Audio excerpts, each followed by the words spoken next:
Pool makhana curry ఎలా చేయాలో చూద్దామండి. బాండీలో టేబుల్ స్పూన్ నూనె వేడి చేసి పూల్ మకానాను లైట్ గా ఫ్రై చేయాలి. మరో టేబుల్ స్పూన్ నూనె వేడి చేసి ఉల్లిపాయ ముక్కలు, టమాటా ముక్కలు, కొద్దిగా ఉప్పు, పసుపు వేసి బాగా కలపాలి. టమాటాలు చక్కగా మగ్గాయి. స్టవ్ కట్టేసి చల్లబడ్డాక దీన్ని మెత్తగా రుబ్బుకోవాలి. 2 టేబుల్ స్పూన్ల నూనె వేడి చేసి పచ్చిమిర్చి, కొన్ని ఉల్లిపాయ ముక్కలు అర నిమిషం ఫ్రై చేయాలి. టీ స్పూన్ అల్లం వెల్లుల్లి ముద్ద వేసి పచ్చివాసన పోయే వరకు వేయించాలి.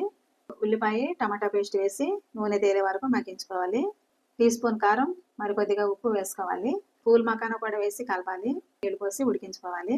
జీడిపప్పు వేసుకుంటే బాగుంటుందండి. మసాలా ముద్ద కూడా కలిపి సన్న మంటపై మగ్గించాలి.